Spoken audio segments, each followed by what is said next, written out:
Nous sommes dans la partie ferme aquacole de l'établissement. La ferme est constituée de plusieurs postes. On a un poste géniteur et télécaptage.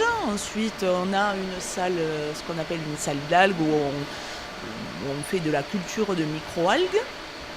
Nous avons en suivant une nurserie de mollusques où nous avons du naissin. Et puis la partie poisson dans laquelle on est actuellement où on fait un élevage d'alevins de loup. Là, à l'heure actuelle, nous en avons 3000. Mais bon, il faut savoir que ça ne représente pas grand-chose. C'est vraiment un micro-élevage ici. On est au Poisson du Soleil, donc c'est une écloserie de poissons marins. Et situé à Ballaruc-les-Bains, on est un des plus gros producteurs d'alevins en France. On produit du maigre, du loup et de la dorade.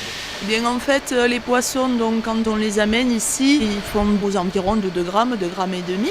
On a plusieurs bassins disponibles et d'autres bassins qui sont occupés, tout simplement parce que les bassins de disponibles nous servent à transférer les poissons sur lesquels les élèves travaillent. Quand ils ont effectué leur poids moyen, leur comptage, tout simplement, les poissons passent dans un autre bassin qui est propre.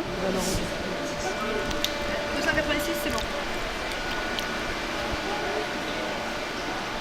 Allez, vous les comptez ? Alors dans les entreprises, ça peut se faire tous les mois, tous les 2 mois, ça dépend des manipulations qu'ils vont faire pour les passer d'un bassin à l'autre, pour suivre l'évolution des poissons.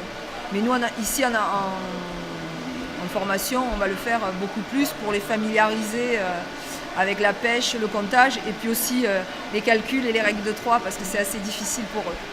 On est en train d'envoyer du poisson dans le camion pour des clients. 700, 800 000, mais ça va dépendre du PM à peu près. On les compte, on les pèse.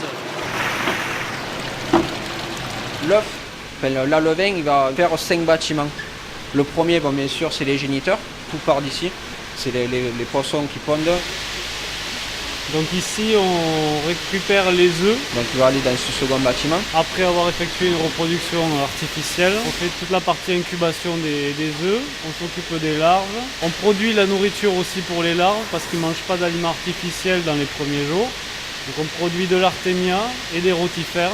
L'artémia, c'est un petit crustacé en fait, qui est minuscule, qui est adapté à la taille de la bouche des poissons quand ils commencent à manger, quoi. Il leur faut une proie très petite, il leur faut quelque chose qui bouge pour réveiller leur instinct de chasse des marais. Ensuite, quand il va être sevré, il va aller dans le bâtiment qu'on appelle le sevrage, mais l'alevain est déjà sevré. C'est-à-dire qu'il est 40 jours à peu près. Alors bon, ils grossissent et là on va arriver à des poissons en fin d'éTP qui vont faire aux alentours de 15 grammes à peu près. Après, il va partir dans le bâtiment qui est au bout, c'est le bâtiment maigre.